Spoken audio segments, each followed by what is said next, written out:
Welcome to TNR classes. देखो, आज इस वीडियो में हम लोग कैपेसिटर शुरू करने वाले हैं। फिजिक्स क्लास, ठीक है ना। ये हो गया तुम्हारा फिजिक्स क्लास 12th का है, ठीक है। कैपेसिटर एक इम्पॉर्टेंट टॉपिक्स है बोर्ड के लिए भी और जेईई के लिए इम्पोर्टेंस टॉपिक है, ठीक है। तो कैपेसिटर शुरू किए हैं, एकदम अंत तक ख़त्म करेंगे, अच्छे से पढ़ेंगे इसको डिटेल में। सबसे पहले देखेंगे कैपेसिटर होता क्या है। कैपेसिटर क्या है? It is energy storage device in electrical circuit which stores energy. ये क्या करता है? स्टोर्स करता है एनर्जी, ठीक है, in the form of electric potential energy. In the form of electrical potential energy, electrical potential energy के फॉर्म में ये एनर्जी को स्टोर करता है। ये क्या है? एनर्जी स्टोरेज डिवाइस है, ठीक है। तो कैपेसिटर कोई पूछे तो एक लाइन में आंसर दे देना है कि ये एक एनर्जी स्टोरेज डिवाइस है, एनर्जी स्टोरेज डिवाइस है। और इसके जो इसका डायग्राम है, किस तरीके से दिखता है, इसका क्या मतलब कि ये ओवरव्यू है। तो it is a combination of two conductors separated by insulating materials, ठीक है। यानी कहने का मतलब कि ये दो कंडक्टर की तरह है, इस तरीके से होता है हमारा। एक ये हो गया और एक ये, दो कंडक्टिंग प्लेट हो गए, ठीक है। ये क्या हो गया? Combination of two conductors. ये दो कंडक्टर हो गया, मान चलो किधर से वायर जुड़ा है, किधर से वायर जुड़ा है, सेपरेटेड बाय इंसुलेटिंग मटेरियल्स, यानी कि इसके बीच में क्या है? Insulating materials. तो ये दोनों क्या हो गया? हमारा कंडक्टर हो गया, टू कंडक्टर्स। ये हमारा दोनों क्या हो गया? कंडक्टर्स हो गया, सेपरेटेड बाय इंसुलेटिंग मटेरियल। और ये जो बीच में रहा ये हमारा क्या हो गया? Insulating materials. तो कैपेसिटर का ये होता है हमारा जो डायग्राम, जिस कहीं भी फिजिक्स में इस तरीके से मिले तो हम समझेंगे क्या है, किसका ये सिंबल है। कैपेसिटर का सिंबल है। जैसे कि हम लोग सिंबल पढ़ते हैं ना, ये हो गया एक सिंबल, ये हो गया बैटरी का होता है। किसका है ये? बैटरी बोलो या फिर सेल बोलो। यदि बहुत सारा रहा तो बैटरी हो जाएगा, एक है तो सेल बोलेंगे। जनरली हम लोग बैटरी को भी एक ही से डिनोट कर देते हैं। सेम उसी तरीके से जब इस तरीके से देते हैं दोनों इक्वल इंड, एक इसमें क्या होता था, एक बड़ा इंड होता था जिसको पॉजिटिव हम बोलते थे और छोटे वाले को निगेटिव। लेकिन कैपेसिटर के केस में क्या होता है कि दोनों ही इंड क्या होता है? सेम साइज का होता है, तो इसको बोलते हैं हम कैपेसिटर। यदि कैपेसिटर दिया है लेकिन उसको दोनों इंड है, कैपेसिटर है, और उसको इस तरीके से कट कर दे तो इसको बोलते हैं हम वेरिएबल कैपेसिटर का। वेरिएबल कैपेसिटर का क्या है? ये डायग्राम है, सिंबल है ये सब। जिस तरीके से हम लोग सिंबलाइज करते हैं ना, सिंबल हो गया। तो कैपेसिटर हमारा इस तरीके से दिखता है। ये होता है कैपेसिटर का एक ओवरव्यू। अब हम समझते हैं कि कैपेसिटर का क्या मेन फंक्शन क्या है, क्या करता है, किस तरीके से मेन। अब अपने काम की चीज़ पर आते हैं। ये था इंट्रोडक्शन पार्ट, एक तरीके से समझें तो। मेन अब हमारा जो पार्ट आता है वो आता है parallel plate capacitor. Parallel plate capacitor, parallel नाम से समझ में आ रहा है कि दो पैरेलल प्लेट होंगे, कैपेसिटर होंगे, ठीक है। यानी कि इस तरीके से दो पैरेलल प्लेट हो गए, ये क्या हो गया? कैपेसिटर हो गया। तो अब इस चीज़ में समझने वाली बात है कि इस तरीके से इधर पॉजिटिव चार्ज होता है। मान के चलो कि इधर से बैटरी से हमें टेस्ट कर दिया, ये बी है, तो ये पॉजिटिव चार्ज इधर होता है। देखो, पॉजिटिव ये जो चार्ज होता है ना, इसको हम अंदर की ओर क्यों ड्रॉ किए हैं, इसके पीछे भी रीज़न है कि जो प्लेट के ऊपर चार्ज होता है वो चार्ज ये इनवर्ड फेस का, अंदर वाला जो फेस है ना, उसी को होता है। यानी कि ये हो गया और ये हो गया, इनके बीच में ही चार्ज है। जैसे पॉजिटिव चार्ज जो है इधर होगा, लेकिन इस प्लेट के पीछे यानी इस साइड में चार्ज नहीं होगा, जीरो चार्ज होगा इस साइड में। इस साइड में मान के चलो कि हम प्लस क्यू मान लिए, इधर माइनस क्यू, लेकिन इस साइड में जीरो चार्ज होगा, प्लेट के जस्ट पीछे, जिधर हम चार्ज नहीं ड्रॉ किए हैं, ठीक। तो अब इस चार्ज के कारण इलेक्ट्रिक फील्ड किधर होता है? प्लस से माइनस की ओर, इस डायरेक्शन में होगा इलेक्ट्रिक फील्ड। ये क्या है हमारा? और इधर थोड़ा सा कॉर्नर पे भी इस तरीके से बेंट होता है, लेकिन हम लोग उसको नहीं मानते हैं। हम लोग एज्यूम करके चलते हैं कि इलेक्ट्रिक फील्ड क्या होगा? स्ट्रेट है। ये क्या हो गया हमारा? इलेक्ट्रिक फील्ड, ठीक। इसके बीच का डिस्टेंस हम लोग जनरली मान के चलते हैं कि डी है, ठीक। इस प्लेट का एरिया क्रॉस एरिया क्या है, ए है। ये इलेक्ट्रिक फील्ड जो है ना, यूनिफॉर्म इलेक्ट्रिक फील्ड है, इस चीज़ को ध्यान रखना, यूनिफॉर्म इलेक्ट्रिक फील्ड है। और ये जो डिस्टेंस होता है ना डी, ये काफ़ी छोटा होता है। ये डिस्टेंस हमारा मान के चलो ना कि ये बहुत बहुत लेस देन होता है जो इसका एरिया होता है ना प्लेट का, उससे, उसके स्क्वायर रूट के बहुत छोटा होता है उस एरिया से, ठीक है। अब एक चीज़ समझो कि इस प्लेट के ऊपर कोई पूछ दे कि नेट चार्ज बताओ क्या होगा, तो दिख रहा है कि नेट चार्ज इधर प्लस जितना है उतना ही माइनस इधर बनेगा, तो नेट चार्ज तो जीरो होना चाहिए। तो नेट चार्ज जब हमारा जीरो हो जाएगा तो क्या हम आगे किसी भी चीज़ को हम लोग डिस्क्राइब कर सकते हैं क्या? नहीं डिस्क्राइब कर सकते हैं, नहीं और कुछ फाइंड कर सकते हैं। इसलिए ऐसा मान लेते हैं हम लोग कि जो चार्ज ऑन कैपेसिटर होता है, कैपेसिटर का चार्ज जो होता है, चार्ज ऑफ कैपेसिटर, ठीक है ना, हम लोग मान के चलते हैं कि चार्ज जो होता है कैपेसिटर को इक्वल होता है किसके, प्लस क्यू। समझ में आ रहा है? पॉजिटिव चार्ज जो होता है प्लेट पर उस पॉजिटिव चार्ज के इक्वल होता है, यानी कि positive charge of plate, positive charge of plate, plate के पॉजिटिव चार्ज के इक्वल होता है। कोई पूछे कितना चार्ज है इस कैपेसिटर पर, तो बोलेंगे प्लस क्यू।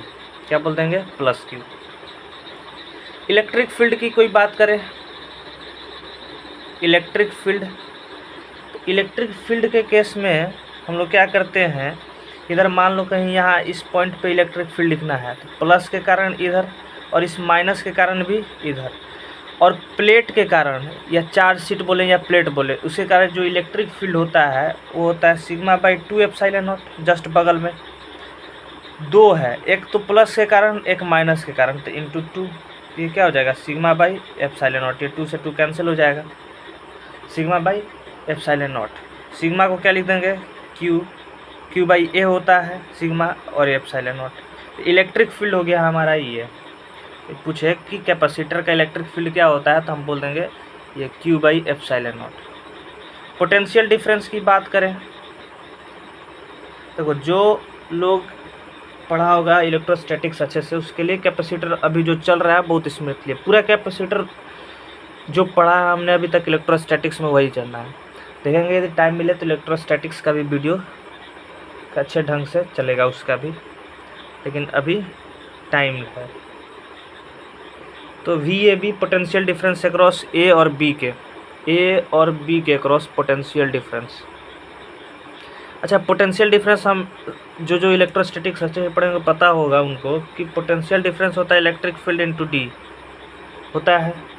इलेक्ट्रिक फील्ड हमने तो निकाल रखा है Q by A epsilon not, बस D से मल्टीप्लाई कर दो, तो ये हो गया तुम्हारा पोटेंशियल डिफरेंस।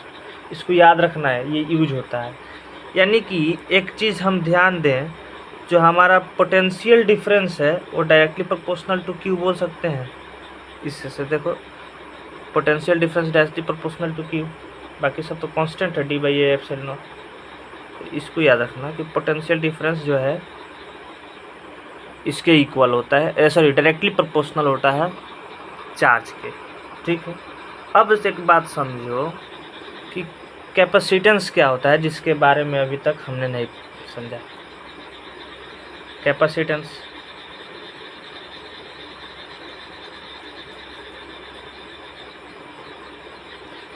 तो अभी हमने देखा कि ऊपर कि क्या ये C इक्वल टू होता है Q बाई VAB, और Q को हमने क्या है charge by potential difference, charge by potential difference. तो ये C हमने एक टर्म डिफाइंड किया Q बाई VAB को, ठीक है ना, जैसे कि कांस्टेंट था हमारा। अभी हमने देखा था कि जो VAB होता है वो क्या है Q by A epsilon not into D। तो हमने V बाई यहाँ से ले लिया VAB बाई Q को डिफाइन कर दिया हमने D by A epsilon not, B by इसको ए एप्सिलॉन नॉट, और इसको हम और रिवर्स करके बात करें तो Q by V A B equals to A epsilon not by D. हमने इसी को मान लिया कि ये हमारा C है, कांस्टेंट है, कैपेसिटेंस यही है। इसी को हमने C equals to Q by V A B, यही हमारा चार्ज बाई पोटेंशियल डिफरेंस है। तो कोई पूछे कि C इक्वल टू क्या है तो हम बोल देंगे epsilon not E by epsilon not A by D, यही होता है हमारा कैपेसिटेंस। तो पूरे कैपेसिटेंस में सबसे ज़्यादा यूज्ड होने वाला फार्मूला हमारे पास यही दो है, C equal to Q by V, और इसी को हम लोग बोलेंगे epsilon not A by D capacitance. अब एक बात समझो, ये थोड़ा नहीं दिख रहा है क्या है तो क्लियर कर देते हैं कि जो C होता है वो epsilon not A by D होता है। कहाँ से आया समझ में आ गया? ये जो अभी पीछे में हमने पोटेंशियल डिफरेंस निकाला था वहाँ से आया ये, ठीक। तो अब एक चीज़ समझो कि जो कि बहुत ही ध्यान देने वाली बात है। क्या ध्यान देने वाली बात है कि जो कैपेसिटेंस होता है ना, यहाँ फार्मूला एक ये भी आया है, लेकिन जो कैपेसिटेंस होता है, कैपेसिटेंस का क्या है, C बोलते हैं उसको। तो जो C होता है वो Q पे और पोटेंशियल डिफरेंस पर डिपेंड नहीं करता है। क्या नहीं करता है? डिपेंड नहीं करता है। C जो है वो Q और V पर डिपेंड नहीं करता है। तो बात है कि डिपेंड किस पर करता है, तो ये डिपेंड करता है इस फार्मूला से जब बात करेंगे epsilon not A by D. तो कैपेसिटेंस डिपेंड्स ऑन, किस चीज़ पर डिपेंड करता है? First, size of plate, A आ गया size of plate. Second, distance between plate, distance between plate, plate के डिस्टेंस पर डी आ गया। Medium between plate, medium between plate epsilon naught आ गया। तो इस पे डिपेंड करता है, ये क्या गया एप्सिलॉन नॉट डी, और ये साइज क्या, वही एरिया की बात कर दो। तो ये होता है हमारा कैपेसिटेंस। कैपेसिटेंस इस पर डिपेंड करता है। अब बात कर ले कैपेसिटेंस की SI यूनिट के बारे में। तो कैपेसिटेंस का जो SI यूनिट होता है, अब तक हमें ये दिखा कि C इक्वल टू क्या होता है, Q बाई वी। तो Q का क्या बोल सकते हैं, कूलम पर वोल्ट। इसी को हम लोग फैराड भी बोलते हैं, ठीक है। F यूनिट इसका फैराड होता है। तो यहाँ तक हो गया क्लियर कि फैराड होता है यूनिट इसका। अब ये जो फैराड होता है ना, ये बहुत बड़ा वैल्यू होता है, इसलिए जनरली हमें जो दिखेगा क्वेश्चन वगैरह में माइक्रो फैराड, मिली फैराड, इस चीज़ में दिखेगा, ठीक है। नैनो फैराड इसमें दिखेगा ज़्यादातर, ठीक ना, क्योंकि फैराड बहुत बड़ा वैल्यू होता है। ये अप्रॉक्स 9 × 10⁻, ये 9 के अप्रॉक्स का वैल्यू कुछ होता है इस तरीके से। तो बहुत बड़ा वैल्यू है ये फैराड, ठीक ना। तो इसलिए इसका एग्जैक्ट वैल्यू मेरे को नहीं पता है, इसी रेंज में लगभग अप्रॉक्स होता है। इसलिए जनरली क्वेश्चन में हमें माइक्रो फैराड, मिली फैराड इस टर्म में दिखेगा, ठीक। तो ये सबको आना चाहिए। माइक्रो पिको फैराड एक आता है, ठीक है, 10⁻12, 10⁻6 होता है माइक्रो, मिली होता है, और एक नैनो होता है, ठीक। अब देखो आते हैं कैपेसिटेंस की अगले चीज़ पर। अगर दूसरी चीज़ समझते हैं आप कि न्यूमेरिकल बेस्ड, ठीक है, न्यूमेरिकल बेस्ड चीज़ समझते हैं। जैसे समझने की कोशिश करना कि ये हमारा एक कैपेसिटर है, ठीक है, ये कैपेसिटर रहा, इधर पॉजिटिव चार्ज है, इधर नेगेटिव हो जाएगा। ये B रहा, इधर A रहा, इधर इसमें इलेक्ट्रिक फील्ड रहा, ये इलेक्ट्रिक फील्ड हो गया हमारा। तो कोई बोले कि C इक्वल टू क्या होगा, इधर तो ये +Q, इधर -Q। कोई बोले कि भाई C इक्वल टू बताओ तुम, तो C इक्वल टू हमने फार्मूला में ऊपर देखा कि Q बाई V, तो Q बाई V मान लेते हैं, पोटेंशियल डिफरेंस अक्रॉस इसके V है, Q बाई V। यहाँ से कोई क्यू की बात करेगा तो हम सी भी तो बोल सकते हैं। अब एक बात समझो कि C इक्वल टू हम यहाँ से एक और फार्मूला पढ़े थे, epsilon not A by D, ये भी तो है। यानी कि हर एंगल से एक फार्मूला को 3 तरीके में कन्वर्ट कर दिए। ये दोनों तो खैर सेम है, इसको चेंज कर दिए, Q इक्वल टू सी भी को इधर भेज दिए। अब एक चीज़ समझना कि कोई बोल दे कि तुम मेरे को इलेक्ट्रिक फील्ड निकालो, इलेक्ट्रिक फील्ड का भी हमारे पास था epsilon not Q by A epsilon not, सब निकाला हुआ ऊपर में, हमने सब निकाला है। ठीक है, यहाँ फिर से हम ड्राइव करने नहीं जा रहे हैं। जब E निकल गया तो potential difference equal to E into D, समझ में आ गया, निकल जाएगा। इतना जब आ गया तो थोड़ा सा मेहनत और करके एक चीज़ और समझ लेते हैं, ठीक ना। थोड़ी सी मेहनत में एक और चीज़ समझ जाते हैं कि जब कोई बोल दे कि मान के चलो यहाँ देखना डायग्राम में कि ये माइनस चार्ज रहा, इस माइनस चार्ज को मान लो कि DQ चार्ज को इस पॉजिटिव की तरफ लाने में जो वर्क डन हुआ वो वर्क डन क्या होगा, यानी कि D work done external agent, ये क्या होता है DU, जो कि Q इंटू डेल्टा V। ये सब हमने इलेक्ट्रोस्टैटिक में देख रखा है, ये सारा कहाँ है, इलेक्ट्रोस्टैटिक्स में है। हम सिर्फ यहाँ उसको यूज कर रहे हैं कैपेसिटर में। ठीक, हम कैपेसिटर में सिर्फ यूज कर रहे हैं, ये सब कहाँ है, हमारा ऑलरेडी इलेक्ट्रोस्टैटिक्स में पड़ा है। तो यहाँ से देखो ना, ये इसको एक बार हम चाहे तो रिवाइज करवा देते हैं तुम लोगों को। देखो इस तरीके से तुम लोग पढ़ा होगा, delta V equal to DW by work done by external by Q equal to minus of work done by electric field by Q equal to delta U by Q। ये इस तरीके से है, ठीक ना। यहीं से ये आया है, कहीं मिला लो अपना।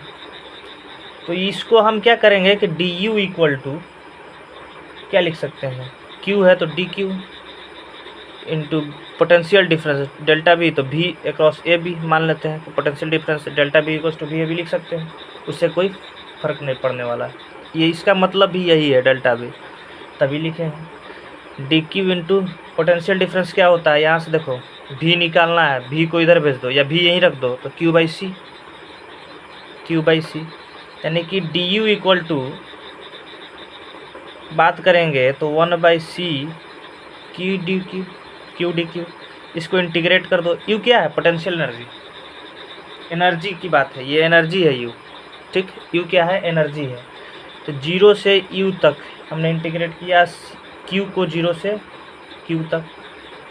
इनिशियली 0 था चार्ज, जब एनर्जी U रहा तो चार्ज Q हो गया, तो इधर तो U आ गया। ठीक है, हम पूरा भी इंटीग्रेट नहीं, U माइनस 0 तो U आ जाएगा, इधर 1/C कॉमन ही रह जाएगा, ये Q स्क्वायर बाई 2, तो ये डायरेक्ट Q पुट कर देते हैं क्योंकि एक 0 है, तो इधर हो जाएगा Q स्क्वायर बाई 2। इसको हम लिख सकते हैं Q स्क्वायर बाई 2C, क्या है, Q स्क्वायर बाई 2C। इसको देखो थोड़ा सा और अरेंज करने की कोशिश करेंगे तो इसको हाफ CV स्क्वायर लिख सकते हैं। पीछे जो फार्मूला C इक्वल्स टू अब लिखवाया है Q बाई V, इसको और थोड़ा सा कोशिश करें तो हाफ Q इंटू V लिख सकते हैं। इसको एकदम रट जाना, मोस्टली ज़्यादातर यूज में ये आएगा और ये आएगा, ठीक ना, वो कम बहुत आएगा जब देख लेंगे। ठीक, यहाँ तक कोई दिक्कत नहीं है। इसी में एक और चीज़, यहाँ छोटा सा चीज़ समझ लो, ये देखना बहुत इम्पोर्टेंट चीज़ है। ठीक है, यहीं पे एक और चीज़ समझ लो, energy density of electric field. Energy density की बात करेंगे जैसे कि वॉल्यूम डेंसिटी, तो क्या होता था, सॉरी मास डेंसिटी, तो मास बाई वॉल्यूम होता था ना, तो एनर्जी बाई वॉल्यूम हो जाएगा। और क्या, एनर्जी को हम लोग क्या लिख सकते हैं, ऊपर से हाफ CV स्क्वायर या किसी में भी, तो C को हम क्या लिखते हैं, epsilon not A by D, यहाँ पर हम लिख सकते हैं half epsilon not A by D into V square. अब बाई में क्या लिख देंगे, वॉल्यूम है तो वॉल्यूम को क्या लिख देंगे, एरिया इंटू जो लेंथ वगैरह जो भी हो डी वॉल्यूम। तो ये क्या हो जाएगा हमारा, ये हो जाएगा half epsilon not V by D का स्क्वायर V/d का square, half epsilon not V/d का होल स्क्वायर, यानी कि इसको डिनोट, ये देखो इलेक्ट्रिक फील्ड जो है इसको हम लोग स्मॉल u और नीचे में E लिखते हैं, ठीक है, स्मॉल u और नीचे में E लिखते हैं। ये होता है half epsilon not into E का स्क्वायर, ये याद कर लेना, ये क्योंकि V/d है, पोटेंशियल डिफरेंस बाई d, देखो यहाँ पे इलेक्ट्रिक फील्ड को लिख सकते हैं पोटेंशियल डिफरेंस बाई d, वही एप्सिलॉन नॉट E का स्क्वायर कर दिया है हमने, समझ में आ गया, एप्सिलॉन नॉट E का स्क्वायर। ये रहा हमारा एनर्जी डेंसिटी तक का। अब कुछ अच्छे खासे न्यूमेरिकल बेस्ड प्रॉब्लम करते हैं।